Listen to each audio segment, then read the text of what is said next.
دونك مرحبا بالناس اللي قاعدة تتفرج. This is a very decentralized community. We have no leader. بالطبيعة ما عندناش قائد، هذه حاجة مهمة. ما عندناش ideology ولا فكرة تحكم فينا. Very important.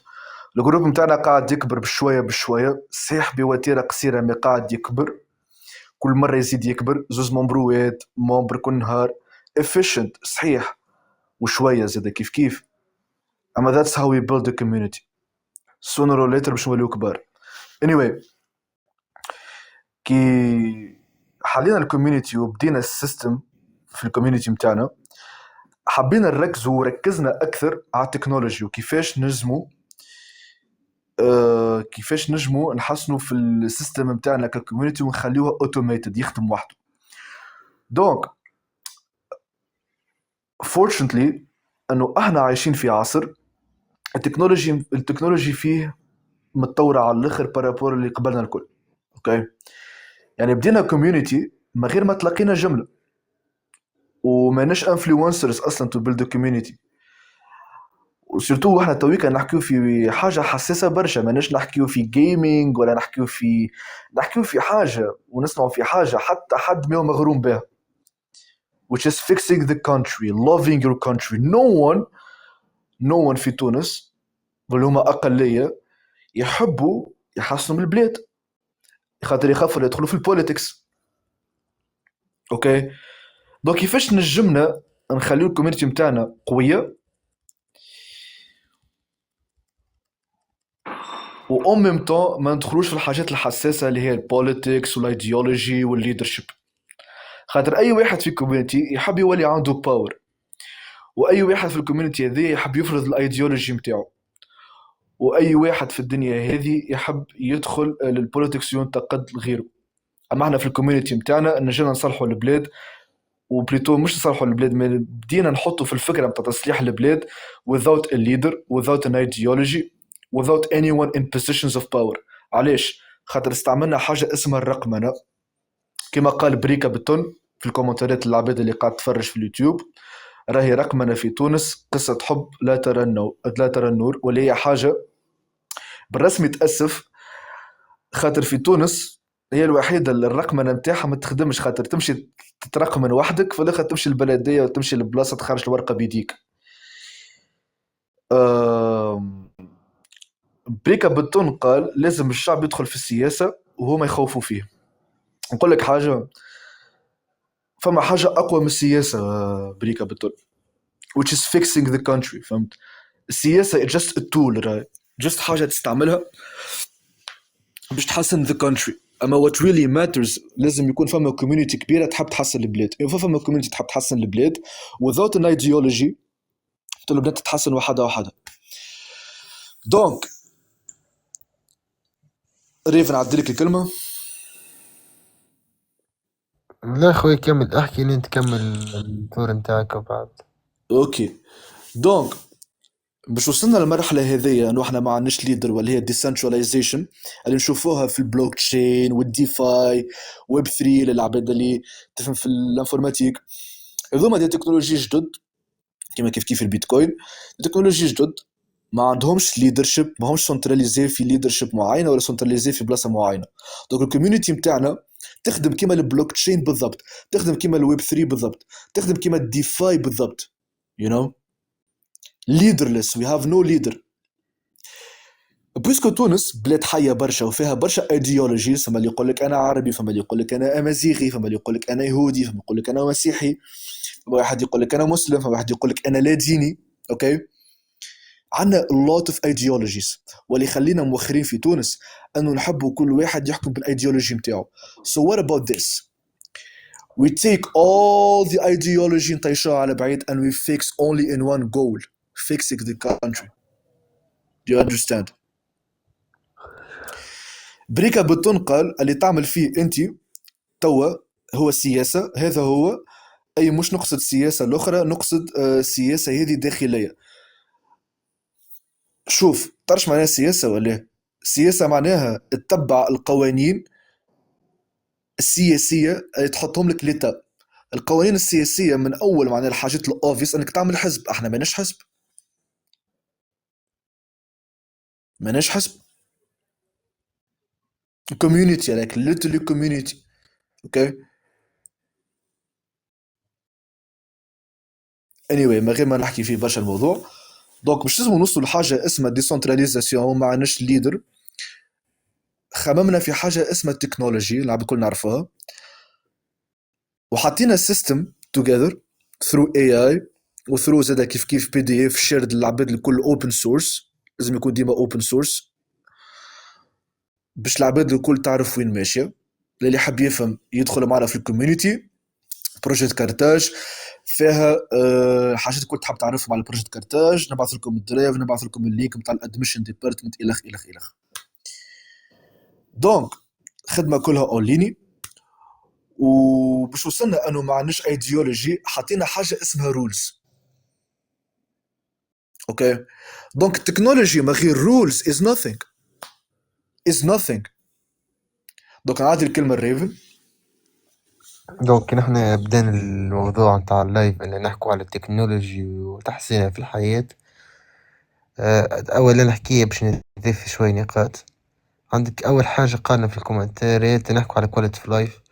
كواليتي في لايف ما تتمثلش جوستومون في الماكلة وإلا الشهرية باهية وإلا كرهب الباهي. كواليتي في لايف وقت اللي أنا نمشي في الشارع نلقى ناس تحترمني. وقت اللي نسوق كرهبتي من غير استريس من غير ما ناس تزمر علي تدوبل علي وإلا ما تحترمنيش. كي نعيش راحي فرحان ولدي نبعثو بسكليت وإلا تورتينات لليسي ونكون 100% الكراه باش تحترمه وتستناه مش تدوبل عليه وتزمر عليه قريب تقتلو. وقت اللي نحوك العقد النفسية نتاع الزرب ونلقو صف منظم that's quality of life. هذه quality of life. هذا وش معناتها quality of life. وقت نلاقي أنا high trust society society عنده ثقة عالية. علاش تو في تونس الديار يعمل لك سور؟ علاش مثلا في أمريكا تلقى الجردة مثلا محلول وفي تونس عمل لك سور وينيك لك عليها يحط لك عليها قزاز من فوق؟ خاطر عندنا السرقة.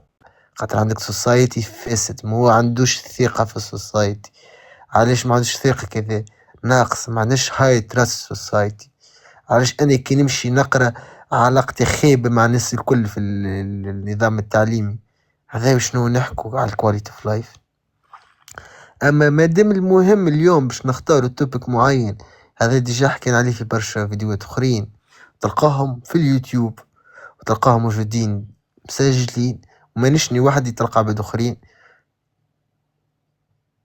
ناخذ في سي باهي عبد الله قال علاش وانت علاش تاخذ في سي كريفرنس. هذاك اكزامبل انا اخترته. تنجم تختار برشا بلدان اخرين. عندك الدنمارك كندا عندك اي بلاد اخرى حتى في الصين اليابان. المهم انا ذاك اخترته اخترته كاكزامبل. فانت عندك مشكله مع دولة معينة خاطرها ماهيش مسلمة بار اكزامبل مش تبع في الاراء نتاعك هذيك مشكلتك وحدك مشكلتك الشخصية وحدك معناتها ما عندهاش علاقة. خلينا نرجع للتوبك تاع التكنولوجي في حياتنا معناتها اليومية. عندك مثلا في الخدمة نجمو ندخلو تكنولوجي في الخدمة باش نشوفو كيفاش العامل قاعد يتعامل. هل اسكو فرحان تعيس ولا قاعد يحضر. نجمو نستعملو تكنولوجي باش نعملو تحليل شخصية معين إذا كان ما عندناش طب نفسانيين. نجمو ندخلو التكنولوجيا في الحاجات هذيك انها تسكاني مثلا الدخول والخروج. هذيك نقصد بها انا بالرقمنا. المشكلة الأخرى إن نحن كتونس ما عندهاش إمكانيات مادية باش توفر لك تكنولوجيا سواء من سيرفر وإلى AI تخلصوا باش تنجم توفر لك الخدمة هذيك. لكن ينجموا ديجا انجينير توانسة اللي هم متخرجين كيف إلياس ولا قارين كيف ولا ناس قارية أكثر نجم تعاون تونس تتبرع باش تخدم الخدمة هذيك مقابل رائد مالي قليل أو رمزي أو متوسط باش نجموا يعملوا ديزابليكاسيون كيف هكا معناتها. وإلا في الليسيات يعملوا ديزابليكاسيون تنجم تعاون تقري تلامذة. عندنا صحيح ناس قاعد جيل زاد قاعد موجود ما يعمل في حد شيء. دونك علاش ما نلموش مثلا حاجة كما التاكسس وإلا كتبرعات وإلا كيك الفلوس نلموها ونعملوا ابليكاسيون ناسيونال تعاون البلاد في حاجة معينة، يا إما نعملوا ابليكاسيون يخلي الناس مثلا تعرف الطرقات، مثلا تعرف القوانين إلا تعرف التعليم، خاطر ثم عباد بالرسمي عندها نقص مثلا في القوانين. علاش الدولة التونسية ما تعملش ويب سايت يفسر القوانين وحق العباد؟ أكبر جملة موجودة في القانون أكبر كذبة موجودة في القوانين إنه يقول لك القانون لا يحمي المغفلين من الآخر، وهذه حاجة خايبة. لازمنا نعملوا مثلا ويب سايت ناسيونال كيما الويب سايت الناسيونال تاع يوروب، ولا ويب سايت ناسيونال نتاع الصين ولا اليابان ولا الكندا. لا خويا، عاد كما قلت لازمنا يكون عندنا ويب سايت ناسيونال خاص بتونس، يكون عندنا فيه القوانين الكل والطرق الإدارية الكل، دونك ندخلوا نلقوا فاسيليتي باش نجبدوا أوراق، باش نسجلوا، باش نخلصوا تاكسس، باش نخلصوا حاجة، يكون يربط معناتها المواقع الكل، ويسهل معناتها الوجود نتاعنا كمواطنين البر والداخل. ها، وكهو هذا الأفكار اللي عندي باش نقول. نعطي الكلمة لخويا عزيز. السلام عليكم. ساعة اثنين، أنا نشوف إنه حكاية التاكس ونحاولوا للماكس إنه نركزوا على الفئة الواعية، معناتها الفئة اللي تشوف القوانين، معناتها فهمتني، اللي تركز مع القوانين، خاصة الناس اللي تحب تبعث عزيز مشاريع. سامحني قصيت عليك، أما التوبيك كان كيفاش ندخلوا التكنولوجيا في الحياة تاع تونس، معناتها الحياة إيه، أنا التكنولوجيا. جيستومون حاب نحكي في الموضوع هذا. احنا تو في تونس مثلا، نجموا احنا عندنا الموارد الطبيعية، فهمتني ولا؟ خاطر الثروة المنجمية متاعنا فيها المعادن الوحيدة ذي اللي على الأقل فيها اللوثيوم والسيليكون اللي نجمو نصنعو به السيمي كوندكتور، وحتى يمكن نصنعو نحفرو نجيبو ال يو في، معناتها هيك اللي تصنع الرقاقات تاع اللوثيوم، فهمتني شي. الآلة هذه كانت مونوبول للويست، تواليك الصين خرجت آخر إصدار اللي هي باش معناتها باش تنحي الاحتكار الغربي، هي الشركة هولندية. بويسك انه الدولة متاعنا الموقرة، فهمتني ولا، التوجه متاعها غربي، دونك كانت تنجم تجيب الشركة هذه تتعامل معها، والهولندية نحكي، وش بيه يقولوا لهم يجيو يصنعوا الآلة في تونس بنتريس أقل، معناتها بأقل ضرائب، يد عاملة موجودة، كسوا في مرحلة بناء المعامل وحتى في مرحلة الكفاءات واليد العاملة المختصة، خاطر الموردية موجودة، خاطر تدخل فيها الاندستري 4.0. وكان معناتها نوليو على الأقل تونس تقول لها ناخد الدفعة الأولى من الماكينات هذيا بنص الباس أو بنص الحق، معناتها مقابل إنه يكون عندك 10 سنين نقولوا احنا من غير ضرائب، إعفاء ضريبي كامل للشركة هذيا، معناتها عرض خيالي، فهمتني ولا؟ بس كي انت كدولة ما عندكش هكا السيادة الكبيرة، فنتصور انه الحاجة هذيا سمحة ياسر، معناتها انت على الاقل تنحي النزيف متاع تاع المواد الخام اللي تخرج من الارض وتمشي طول، انت على الاقل، والا تخرج من الارض وكي يصير لها بروتكسيون ما تمشيش للسوق نتاعك، تمشي تعمل سيركل كبيرة، تمشي للأوروب وبعد تدخل لك انت بالديوانة مثلا في حكاية نعطي مثال معناتها باش تفهموني. قطاع الكراهب والموتورات وقطاع الإلكترونيك خاصة كلها بريسك في مرسيدس والبي ام تتصنع في تونس راهي، حتى فما أدوية تتصنع في تونس ولكن نلقاها مقطوعة. عليه؟ خاطر ما فماش هيك الربط ما بين السوق والمنتج، لا المنتج ينتج ويمشي طول أوروبا، ما عندوش الحق، معناتها نقولوا احنا عقد حصري انه باش يهز الشيء، معناتها يهز المنتوج هذاك ويهزو لأوروبا طول، ما يجيش ما عندوش الحق يوزع في السوق المحلية. فانت باش على الاقل احنا نكسروا الحيط هذا، مادام احنا ما عندناش كدولة القدرة باش تنتج ولا القدرة باش تعمل بنية تحتية للإنتاج. أنت يا أخي جيب المصنع، كسر هيك الجدار بينه وبين السوق المحلية وبينه هو، وخليه يهبط السلعة في السوق المحلية، وعلى الأقل نجم نضمنه على الأقل ستوك، فهمتني شي. من بعد يعمل الله معناتها، من بعد بالاتجاه هذا اللي نحكي فيه طبيعي بشوي بشوي تنجم تظهر أسواق محلية، أسواق محلية في مش أسواق غير بشركات ناشئة. في هاك الوقت الشركات الناشئة هذي باش تشري المنتوجات الموجودة في السوق المحلية اللي تم تصنيعها بيد تونسية وموارد تونسية. صحيح اللي مصنع أجنبي لكن التصنيع صار في تونس، دونك شيء ماهوش باش يكون صعيب هذاك الكل. اوكا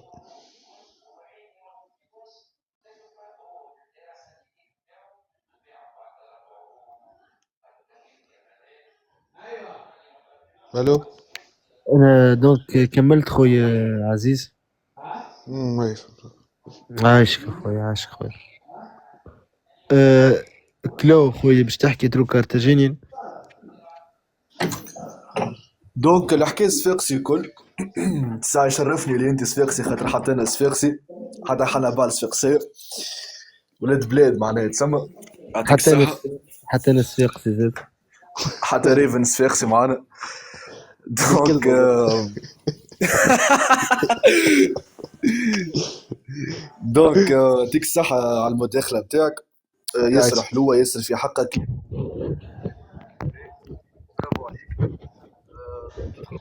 الياس الصوت نتاعك ذاع، الصوت ذاع.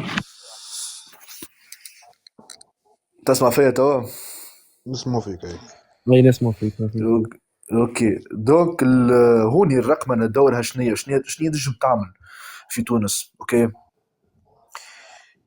فما انا ديما نقولها، فما الفيرست ريفولوشن اللي هي كانت يعني قبل 100 سنة، اللي هي الاندستريال ريفولوشن، نوع بتاع ريفولوشن. فما صاروا برشا ريفولوشنز اخرين في الهيومانيتي، اما معناتها اقرب ريفولوشن صارت لنا هي الاندستريال ريفولوشن. فما حاجه اخرى ريفولوشن اقوى منها بياسر، اللي هي الريفولوشن اوف تكنولوجي.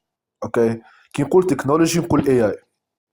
اوكي، دونك اي اي ايكوال تكنولوجي، دونك اي اي ريفولوشن، وذا ما نجموش نقولوا عليه ماهوش موجود and we can't deny it. انا كتونس وموخر برشا في السباق، كيفاش نجم نرجع في السباق فيسع فيسع؟ اول حاجه السيستم متاعي نحسنه ونحط فيه huge surveillance. اوكي، نحط عينين في بلاص الكل through what through AI automation وداتا بيس احنا نملكوها. ما نجيبش انا اوراكل تخدم لي الجوفرمنت متاعي، خاطر كي نجيب اوراكل باش تعدي all my informations لبالنتير، دونك تولي تستعبدنا بطريقه انديريكت. اوكي، دونك لازمني my own data centers, my own language of data باش نجم نغلب السباق هذا. وهذا اللي عملته الصين. الصين عندها الاوراكل نتاعها الخاصه بها. تخيل كان نجيو نعملوا حاجه كيما اوراكل، بالطبيعه وي غانا بي اندبندنت على الاخر. اما كي نجيب انا اوراكل، واللي هي اللغه الوحيده اللي ينجموا يخدموا بها داتا بيز تويكا، ومش اللغه الوحيده مي اقوى واحده ويستعملوها برشا في الشركات. كي نجي انا نستعملها في تونس اوراكل باش تبيعني لبلادها واللي هي بالنتير والسي اي اي. دونك I can't do nothing, I can't do. دونك لازم نصنع هذه اموري وحدي.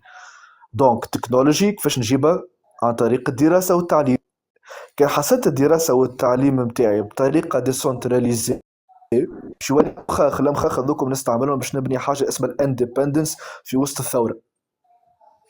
دونك نصنع الاي متاعي وحدي، نصنع الداتا بيز متاعي وحدي، الخ ونعتمد برشا على الاوبن سورس، على خاطرنا الدوله خاطرنا ياسر معناتها مؤخرين ولازمنا نزربوا فيسع. دونك ندخلوا حاجه اسمها الاوبن سورس كيما عملت البرازيل باش ما تستعملش الويندوز باش تقري صغارها، باش تعملت حاجه اسمها لينكس. استعملت لينكس هذا عملوا واحد امريكاني اما اوبن سورس. اوبن سورس معناها الكود العباد الكل تشوفه، بينما الويندوز الكود نتاعها ما تشوفه، دونك ما تعرفش عليها. هي اسكو باش تاخولك يعني الداتا نتاعك، باش تستعمل الداتا نتاعك، باش تعرفك انت وين، يو دونت نو. اما لينكس is open source, donc anyone can access the code, donc no one can scam you. ديسنتراليزي. ونعطيك البريدكشن اللي باش تصير انه البيتكوين باش يعمل كراش كبيره في 2026، على خاطر توا البيج كومبانيز شراو البيتكوين الكل so they can introduce السي بي دي سي نتاعهم واللي هي central bank digital currency، central banking digital currency، ولا هي حاجه خايبه على الاخر. وباش يصنعوا الكريبتو نتاعهم ويرجع كيما نعاودوا من الاول جي ديسنتراليزي، خاطر البيتكوين كان ديسنتراليزي وما يحبوش حاجه ديسنتراليزي، خاطر ديسنتراليزاسيون تخلق لك حاجه اسمها لانديبوندونس. دونك انا نجيب لانديبوندونس لبلادي عن طريق التكنولوجيا في الفورث ريفولوشن واللي هي الاي اي ريفولوشن. برشا عباد مش تعجبهم الشيء هذا، so I need انه انا نتكى على حاجه اسمها الاوبن سورس باش ما يتحشريش كدوله. اوكي، خاطر عندي شعب ورايا، do you understand؟ خاطر الحكايه ما عادش باش تولي كان على الاويل هكا، باش تولي حاجات اخرى اما اكبر. هذه هي كانت مداخلتي، الانديبوندونس، ديسنتراليزاسيون، والاوبن سورس. باهي دونك التكنولوجيا والعمر المشفرة اللي يحكي عليه خويا إلياس، اللي هي عملة رقمية في تونس. علاش ممنوعة تكنيكمون في تونس؟ تونس أول حكاية عندنا جنراتور تاع الضوء اللي يولد الطاقة، سواء إنه يحول النفط وإلا أي مصدر آخر للطاقة نتاع الضوء. الجنراتور هذا يتبدلوا كل 20 سنة، توا العمر الافتراضي نتاعهم وفاء وما تبدلوش. تونس انا عندها نقص في الطاقة أخويا عزيز. على سامحني قصيت عليك من قصة على كلمة بالعسل. أنا نخدم الكتريسيان وعندي سيدي جام باش ندخل معناتها في ستيك جدا ستيك بحذاك. فما حاجة نجم نقولها لكم وإذا عرفتها بالفورماتير نتاعي، معناتها إنه في وقت 2007 تتصور أنت في مخك كان فما سيستم تقريبا 7 ملايين و 3 ملايين الدولة تدفعه كل عام ولا كل 3 سنين هكاك. بعد الثورة تنحى. أما هذا السيستم كان نوعا ما سمينه صندوق الاستثمار، صندوق استثمار. لا مش حاجة إدارية، حاجة نحكي فنية هذه، فهمتني؟ أي كانت عبارة كل انتربتر، فهمتني؟ كياك القرص. انت اما شنو مثلا نقولوا احنا سيدي منصور قص عليها الضوء، الترانسفو تاع سيدي منصور مقصوص عليه الضوء يحول الكورون تاع سيدي منصور الكل ترانسفو اخر، دو تيل فاسون الضوء ما عادش يتقص حتى لين يتم اصلاح الترانسفو الاخر.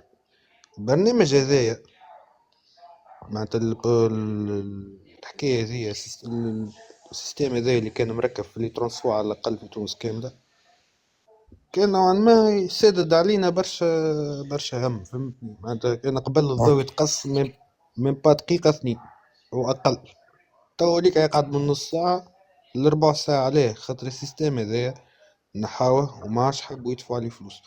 دونك انت كي تحكي لي على التقادم ونقص المينتونونس هذيك حاجة نورمال.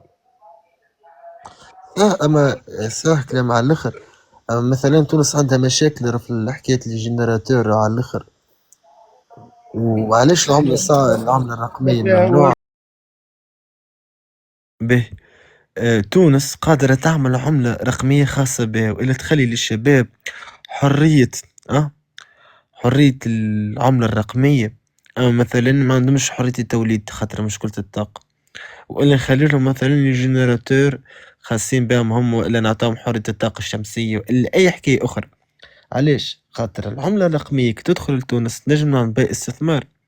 تونس تنجم تستثمر في البيتكوين، تنجم تستثمر مثلا في عملات رقمية، والعملات هذيك تدخلها مثلا كما عملت شوية بلدان في جنوب أمريكا تقريبا. حاليا أنا نسيت الأسامي نتاعهم، مثلا بلدان عملت استثمار في العملة الرقمية وطلعت عاونة.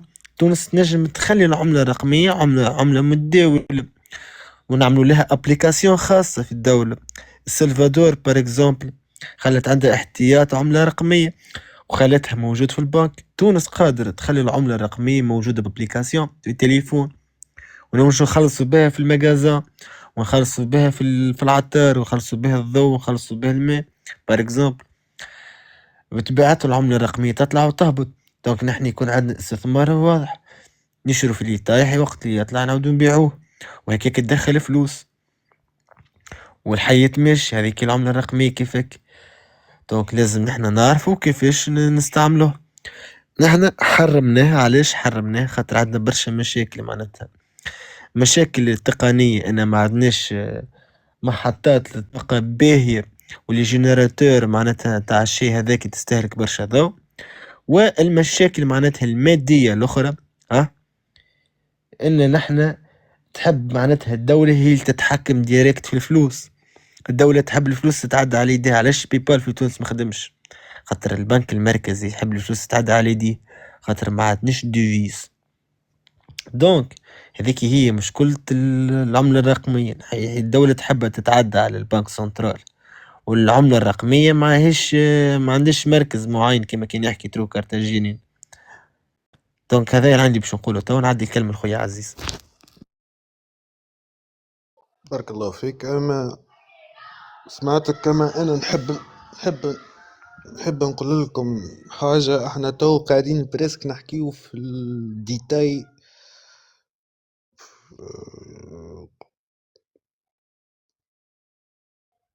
احنا نحبو نحكيو، احنا قاعدين نحكيو في الديتاي تكنيك.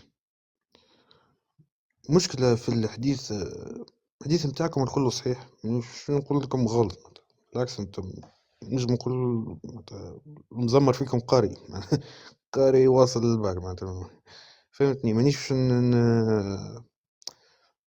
نلوي العصا في يديكم. اما نحكي لك اللي حبيت نفهمكم انه اللي تحكيو فيه لازم اولا تتدخل فيه السياسة، لانه خاطر هذه باش تتبنى عليها معناتها فما نظام اقتصادي ونظام سياسي يدخل في بعضه، وبعد يجي نظام المالية اللي دي فينانس.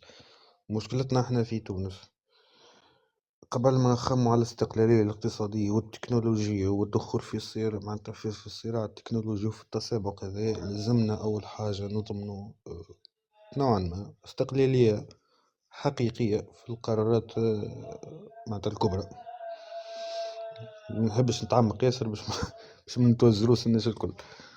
انا هكا اللي حبيت فهمتوني هكا ان شاء الله بركة فهمتوا التلميح متاعي. راهو يا شباب المشكل الرئيسي في تونس هو النظام متاعنا انه ما يحبش يمشي في التوجه اللي انتم ماشيين فيه. وعلى فما بوان زادا على حكاية البيتكوين مش نحكي امور دينيه، انا مش نحكي لك معناتها امور ايكونوميه كيف معناتها كيما انتم تحكي. شوف انا واحد من الناس ما نؤمنش، انا واحد من الناس اصلا ما عنديش ثقه لا في العملات نتاعتو الورقيه الماديه اللي نستعملوها. انا بيدي ما عنديش ثقه فيها. انا انسان نوعا ما نشوف انه النظام تاع الذهب والفضه افضل. ليش؟ لانه هذوما حاجات قيمتهم نوعا ما ثابتة على مدار 10 سنين، على مدار مدة طويلة، معناتها ما فيهاش الانقلاب الفجئي. فهمتني؟ كيما البيتكوين كيما الدولار كيما حتى العملات المادية ولا العملات الرقمية. دونك ماذا بينا بصراحة هكا تقول لي حتى سلفادور والأمريكا اللاتينية بعد الدول اللي دخلت في البيتكوين صحيح صارت عملت بيك، لكن زاد الداون فول متاعها راه باش يكون ياسر صعيب وخايب، وهذا حسب خبراء اقتصاديين مش حسب كلامي. ونكمل محاضرتك.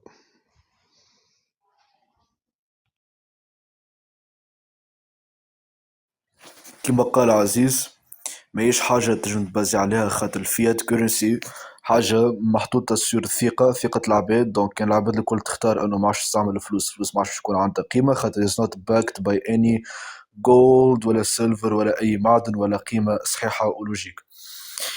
بار كونتر البيتكوين كيف كيف القيمة متاعو الوحيدة ديسنتراليزاسيون، كي هو تنحي لك قيمة الديسنتراليزاسيون واللي هي باش تصير البيتكوين سيمبلي باش ياخو ضربة قوية، وكي ياخو البيتكوين ضربة قوية الكريبتو كل باش ياخو ضربة قوية ويتيح. هذاك علاش سفيرسي قال لكم راهو الفيات كورنسي والكريبتو كورنسي زوز حاجات قيمتهم فولاتيل، معناتها كيما تنجم تكون قوية كيما تنجم تكون ضعيفة برشا. في 2026 البريدكشن نتاعي تقول انه البيتكوين باش يعمل كراش، وكي يعمل كراش الكريبتو كل باش يعمل كراش ويتيح على الاخر. هوني البلدان اللي صار لها يعني الحكايه هذه نتاع انهم انفستوا في البيتكوين والكريبتو كورنسي باش يضروا برشا، خاطر قيمتهم باش تطيح. وهذاك شنو يحبوهم، اوكي يحبوك تنفستي في حاجه ينجموا يتحكموا فيها.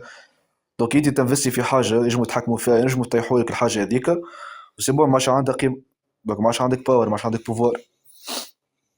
هذاك علاش ماذا بينا ننفستيو في الافكار، ننفستيو في المشاريع المستدامه، وكما قال وي هاف احتياطي نتاع الذهب وسيلفر اكثر من البيتكوين واكثر من الكريبتو واكثر من الفلوس، وطبعا الفلوس.